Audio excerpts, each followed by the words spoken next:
Time stopped on an ordinary day. One moment, the world moved normally, cars rolling, birds flapping, people laughing, and the next, everything froze mid-motion. The river stopped flowing, the wind stopped blowing, even sound seemed to pause. Everything was still, everything except you. You stood on a boat with your wife and your young son, staring at a world trapped in a single moment. Your heart pounded, your breath fogged the air, and around you shimmered a strange bubble, a protective field you didn't understand. Then the robot appeared. Tall, metallic, glowing with shifting symbols, it stepped onto the riverbank and scanned the frozen world. Its visor flickered with alien patterns. Its movements were precise, almost gentle. Your wife grabbed your arm.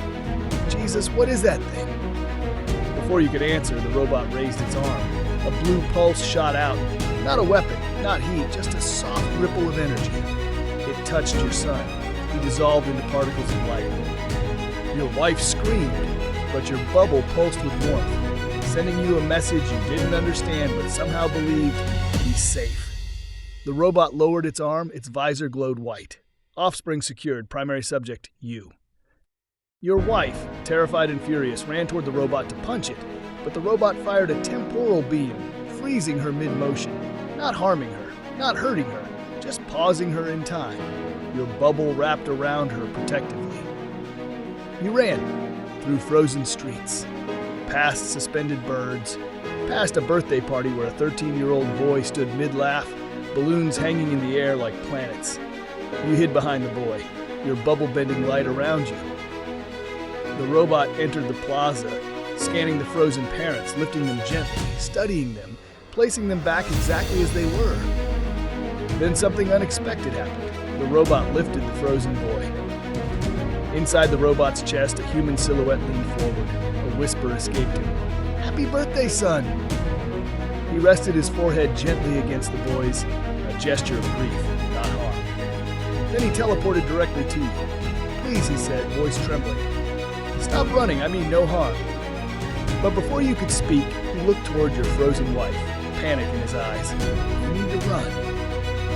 He lifted her carefully, your bubble protecting her, and fired the teleportation pulse. The world dissolved.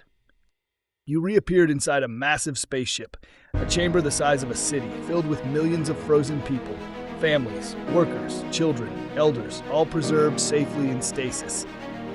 The robot set your wife down gently, then the viewing window opened.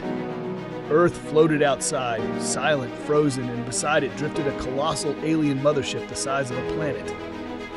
Alien ships emerged, firing gentle beams that teleported frozen humans into glowing labs. Aliens studied the time freeze, not the people.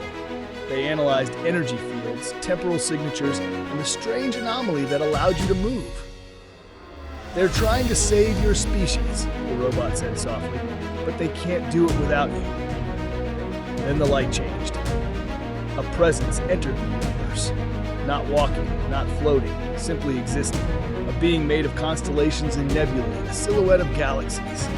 The aliens froze, the robots froze, even the mothership paused. Everything stopped, except you. The godlike being looked at you with eyes older than time itself.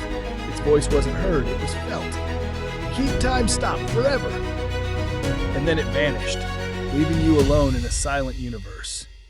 You turned to your wife. She was still warm, still alive, still safe, just paused in a moment you desperately wanted back. You wrapped your arms around her, your bubble allowing you to hold her gently, and you cried.